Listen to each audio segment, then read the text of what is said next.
सभी साथियों को मेरा नमस्कार है और सब कुछ यूट्यूब चैनल पर आपका स्वागत है।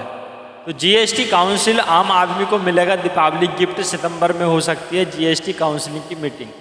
तो साथियों, बात यह है कि प्रधानमंत्री नरेंद्र मोदी जी ने लाल किले से जीएसटी आम आदमियों के लिए एक दीपावली गिफ्ट देने वाले हैं।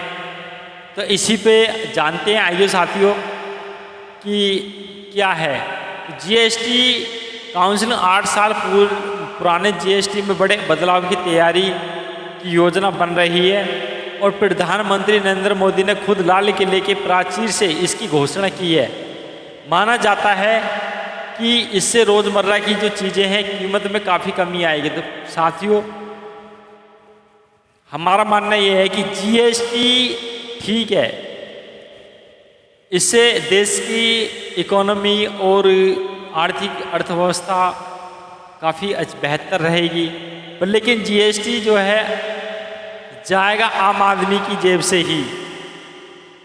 जो कंपनियां प्रोडक्ट निकालेंगी और बेचेंगी मार्केट में, जो जीएसटी की पेमेंट जाती है वो आम आदमी की जेब से ही जाएगी। ये मैं नहीं कह रहा, ये इसमें लिखा हुआ आम आदमी को मिलेगा दीपावली गिफ्ट। तो आम आदमी की जेब से ही जीएसटी जाती है। तो सरकार goods and service tax GST में बड़े बदलाव करने की तैयारी में है।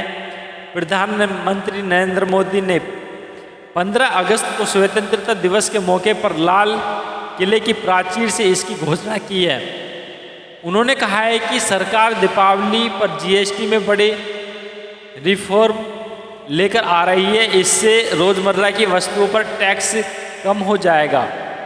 सूत्रों के मुताबिक इस संबंध में जीएसटी काउंसिलिंग की मीटिंग 18-19 सितंबर के आसपास हो सकती है। हालांकि अभी तारीख तय नहीं की गई। राज्यों के वित्त मंत्री का एक समूह जीओएम इस योजना पर विचार करेगा, उसके बाद तारीख तय की जाएगी।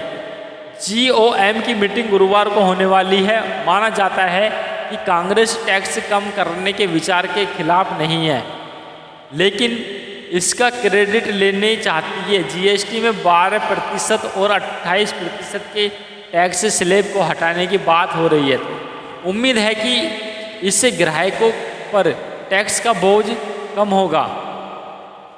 कांग्रेस का रुख है कि कांग्रेस के बड़े बड़े नेता कांग्रेस शासित राज्यों के वित्त मंत्रियों की कई बार इस पर अलग अलग राय होती है। सरकार के मुताबिक कहना है कि कई बार वित्त मंत्रियों ने राज्यों और केंद्र सरकार के लिए राजस्व नुकसान की बात कही है। उन्होंने टैक्स कटौती का विरोध किया है, लेकिन राहुल गांधी रुख अलग रहा। सरकार का कहना है कि राहुल गांधी अपनी पार्टी के लोगों से इस पर बात करनी चाहिए। तो कई सूत्रों ने यह भी बताया कि कांग्रेस पार्टी हमेशा से टैक्स सुधार को रोकने की कोशिश करती आ रही है, जबकि यूपीए सरकार ने 10 साल के कार्यकाल के दौरान वह खुद इसे आगे नहीं बढ़ पाई थी। कांग्रेस ने 2017 में संसद में जीएसटी लॉन्च के कार्यक्रम का बहिष्कार किया था। कांग्रेस के नेता राहुल गांधी ने कई बार इस गब्बर सिंह टैक्स बता चुका है। तो साथियों, राहुल गांधी जी को कहते हैं कि ये गब्बर सिंह टैक्स बता चुके हैं। तो इसी तरीके से जो है आचार विचार ये अलग अलग पार्टियों में चलते रहेंगे। तो साथियों, आप बताएं कमेंट्स करके कि जीएसटी होना चाहिए या जीएसटी नहीं होना चाहिए। तो ये छोटी सी अपडेट थी, जैसे नेक्स्ट अपडेट कोई आएगी आपको सूचित किया जाएगा। इस वीडियो को शेयर करने के लिए और सब्सक्राइब करने के लिए आपका बड़ा बड़ा धन्यवाद। और साथियों, अपने साथियों को शेयर ज़रूर करना। Thank you for watching this video.